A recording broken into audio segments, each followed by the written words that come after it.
문재인 대통령과 윤석열 당선인이 대선 19일 만인 오늘 저녁 청와대에서 만납니다. 의제 없이 만나 허심탄회하게 대화하자는데 뜻을 같이 했습니다. 엄지인 기자입니다.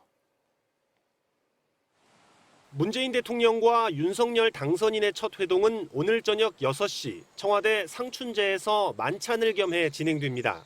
유영민, 장제원 양 비서실장이 배석하고 대통령과 당선인 두 사람만의 자리가 있을지는 상황을 봐야 한다고 양측은 전했습니다.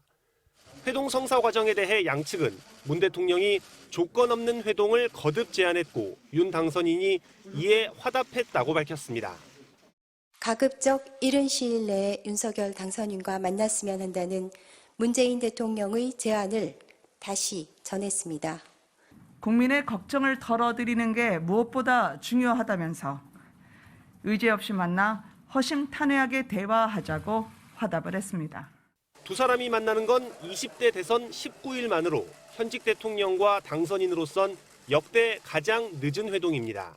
앞서 한 차례 회동이 무산되고 전례 없는 진실 공방으로 갈등이 번지는 게 양쪽 모두에게 큰 부담인데다가 북한의 대륙간 탄도미사일 시험 발사로 특히 안보 협력 문제가 부각되면서 수습 필요성에 뜻을 같이 한 걸로 보입니다. 하지만 회동 성격을 두고는 미묘한 입장 차이를 보였습니다. 청와대는 그동안의 갈등 현안에 대해 당선인의 얘기를 충분히 대통령이 듣고 결정할 몫이라는 입장인데 반해 당선인 측은 허심탄회하게 대화하다 보면 의미 있는 결실을 전해드릴 수 있을 것이라며 회동 결과에 기대를 표했습니다. MBC 뉴스 엄지인입니다. 코로나19 자가검사 키트의 공급이 안정되면서 1인당 5개였던 구매 제한이 사라졌습니다. 하지만 해열제와 기침약 등의 품귀 현상은 계속되고 있습니다. 이덕영 기자입니다. 지난달 15일부터 자가검사 키트를 팔고 있는 서울의 한 편의점. 여전히 매일 수십 명이 키트를 찾고 있지만 1시간도 안 돼 동인하던 판매 초기와 달리 최근엔 물량이 남아돕니다. 요즘은 재고가 좀 이제 여유가 있으니까 좀 불편한 거는 이제 별로 없는 것 같아요. 병원에서 신속 항원 검사를 받는 사람이 늘면서 초기보다 수요가 줄고 공급도 원활해진 겁니다. 이 때문에 1인당 최대 5개였던 구매 개수 제한이 없어졌고 5개 이하로 소포장된 제품의 판매도 허용됐습니다. 위중증 환자와 사망자 수는 정부가 추정한 유행 정점인 지난 17일에 2, 3주 뒤인 이달 말과 다음 달 초쯤 가장 증가할 걸로 예상됩니다. 이 때문에 정부는 중증으로의 진행을 막기 위한 먹는 치료제 도입에 속도를 내고 있습니다. 팍스로비드는 지난 25일 4만 4천 명분에 이어 4만 명분이 추가로 도입되고 라게브리오도 10만 명분이 들어와 처방이 시작됐습니다. 다만 동네 약국에 있는 감기약과 해열제 등은 여전히 공급이 원활하지 않습니다. 특히 전문의약품도 품절되면서 의사의 처방이 바뀌는 경우도 빚어지고 있습니다. 그게 제대로 수급이 안 돼서 소위 정상적으로 약을 구할 수 있는 상황이 못 돼요. 공급이 안 돼요. 그래서 돌려보내는 경우가 허다하게 있고.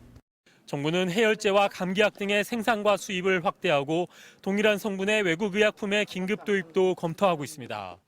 MBC 뉴스 이덕영입니다. 우크라이나 돈바스 지역의 친러시아 반군이 곧 러시아 연방 가입을 위한 주민 투표를 할 뜻을 밝혔습니다. 러시아와 우크라이나 정부가 5차 회담을 열기로 합의한 가운데 젤렌스키 대통령이 타협의 여지를 내비쳐 진전이 있을지 주목됩니다. 김정환 기자입니다. 러시아군이 포격에 성한 곳을 찾을 수 없는 마리우폴. 젊은 부부는 꼬박 2주 동안 방공호에 갇혀 있었습니다. 2 недели без воды, практически без еды. Самое страшное было, когда сидишь в подвале с маленьким ребенком и женой, ты не знаешь, куда она полетит.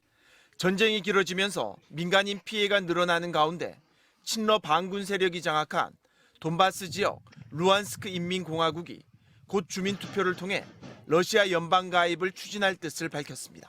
реализуют свое абсолютное конституционное право и высказать свое мнение по поводу вступления в Российскую Федерацию. Я очень уверен в том, что это именно так и будет. 2014년 러시아가 크림반도를 병합할 때처럼 주민투표 결과를 명분으로 강제 병합하는 수순으로 보입니다. 우크라이나 측은 러시아가 우크라이나를 한반도의 남북한처럼 분단시키려 한다며 강력 반발했지만 협상의 여지가 없는 건 아닙니다. 화상회의 방식으로 회담을 이어온 러시아와 우크라이나가 현지 시간 29일 터키에서 직접 만나 5차 평화협상을 열기로 했습니다. 볼로디미르 젤렌스키 우크라이나 대통령은 러시아 언론과의 화상 인터뷰에서 돈바스 문제와 관련해 러시아와 타협하길 원한다는 입장을 밝혔습니다.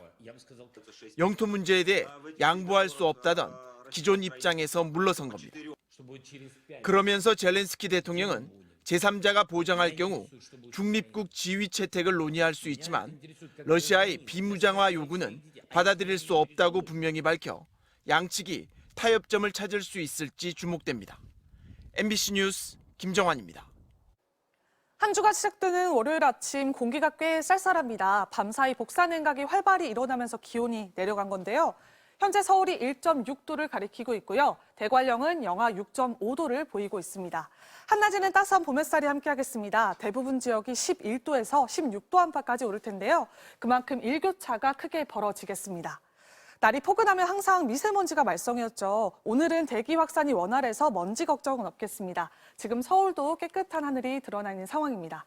오늘 수요일과 목요일 사이엔 전국에 비구름이 지나겠습니다. 비는 수요일 아침에 제주를 시작으로 그 밖에 전국으로 차츰 확대되겠는데요. 기온이 상대적으로 낮은 강원 산지로는 눈이 내리겠습니다.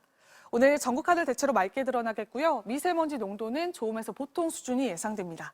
현재 기온 보시겠습니다. 서울이 1.6도, 청주 1.7도, 울산은 5.5도를 가리키고 있고요. 한낮 기온은 서울이 14도, 대전 15도 안팎이 예상됩니다.